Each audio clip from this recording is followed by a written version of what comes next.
70 साला एक बुजुर्ग मजदूर 40 और 50 के दरमियान दो बेटे होते हुए 17 साल के बेटे को बड़ा पुत्र क्यों बताता है जी?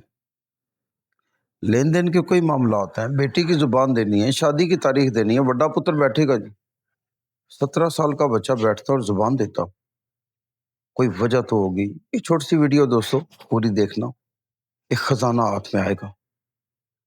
बाबा जी से मैंने पूछा, दिल्ली दरवाजा लाहौर, एक फट्टे पे बैठे हुए।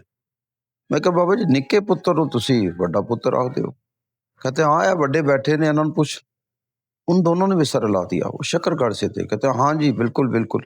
बड़े भाई भी हंसते हंसते ना छोटे के हक में बोल पड़े, यहाँ तक कह दिया कि इस तो बगैर तेसी टक्के देनी।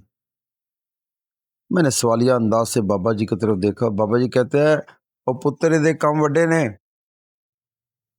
मेरे वेड़े च ना इहदा सक्का मामा आके बह गया सी। 1 महीना होया सी इहदी मां नूं मरिया। 2.5 लाख रुपया दिओ नहीं ते जमीन तुहाडी मेरी होगी। वड्डे पुत्र जा बड़े अंदर अपनी जनानियां कोल। कोई जवाब नहीं आया। इस बच्चे नूं गैरत आई, इन्हें बस्ता चुक्या, अपना मामे दी चोली च रखिया। मामा बस्ता उसले लैण आवांगा जिले तेरा कर्जा मुक्ता। नन्हे नन्हे हाथों से मजदूरियां की। आधा कर्जा इसने दिया तो बड़ों को गैरत आ गई। मिलकर कर्जा अदा किया, पर पुत्र इसका काम कुछ ऐसा था, आज तक ऐसा है कि हम सारे मिलके इसको बड़ा कहते हैं पुत्र। तो उसको मानना पड़ेगा कि पगड़ी दस्तार की ख्वाहिश हो ना तो बस गैरत पैदा कर लो।